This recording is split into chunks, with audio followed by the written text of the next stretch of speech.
Barangay Ginebra, Jeremiah Gray mga bro, kailangan na i-activate at Ralph ko papalit kay Scottie Thompson. Yan mga bro, pagkatapos mong i-like ang ating video, mag-subscribe na rin kung bago ka pa lang sa ating channel at i-click ang notification bell para lagi kang updated sa ating mga sports balita.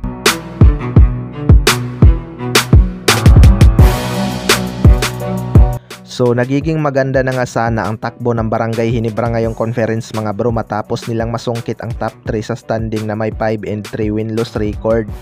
Pero dahil sa pagkaka-injured ni Jimmy Malonzo mga bro, magiging malaking problema talaga ito para sa Barangay Ginebra. Malaki nga ang ginagampan ng role nitong si Jimmy Malonzo at isa ito sa mga inaasahan ni Coach Tim Con sa opinsa ng Barangay Ginebra. Posible ngang matatagalan itong si Jimmy Malonzo makarecover dahil hindi nga basta-basta ang Achilles injury. Nasa 3 to 6 months nga ang recovery nito mga bro. Malaking butas talaga ang maiiwan nitong si Jimmy Malonzo mga bro. Ayon nga sa mga source ay posibleng i-activate na ng Barangay Ginebra itong si Jeremiah Gray matapos ang nangyari kay Jimmy Malonzo. Matagal na ngang nakakapagpahinga itong si Jeremiah Gray mga bro matapos itong ma-injured noong PBA on tour. Alam naman natin na maaasahan din sa scoring itong si Jeremiah Gray at napaka-athletic din ito. Sayang lang talaga at hindi pa pumuputok ang tandem nilang dalawa ni Jimmy Malonzo dahil sa mga tumatamang injury sa kanila. Sa kabilang banda naman mga bro, Ralph ko papalit kay Scottie Thompson. Ito ngang si Ralph ko ang isa sa mga pinakamainit ngayon sa Barangay Ginebra matapos itong magliyab sa 3 points area. Mas nakakatakot ng kalaban itong Barangay Ginebra kapag pumutok ang kanilang mga shooters mga bro.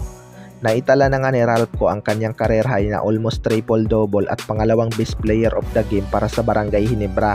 Maraming ang nagsasabi mga bro na ito na ang posibleng papalit sa pagiging triple-double machine ni Scottie Thompson. Well, para sa akin mga bro, masyado pa ngang maaga para ikumpara siya kay Scottie Thompson.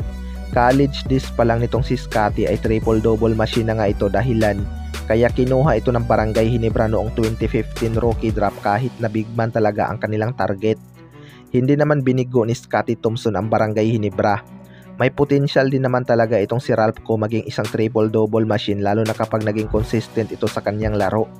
Pero sa ngayon hindi ko pa talaga masasabi na ito na ang papalit kay Scottie Thompson.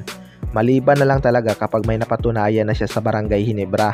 Iba pa rin talaga ang isang Scottie Thompson. Hindi man umi-score ng malaki pero yung kanyang hustle sa rebounds at yung kanyang pagiging magaling na facilitator ay malaking impact sa opinsa ng Barangay Ginebra. Maganda nga ang flow ng kanilang offense kapag si Scottie Thompson ang nagtitimon sa kanilang opinsa. Kayo mga bro, ano masasabi nyo tungkol dito?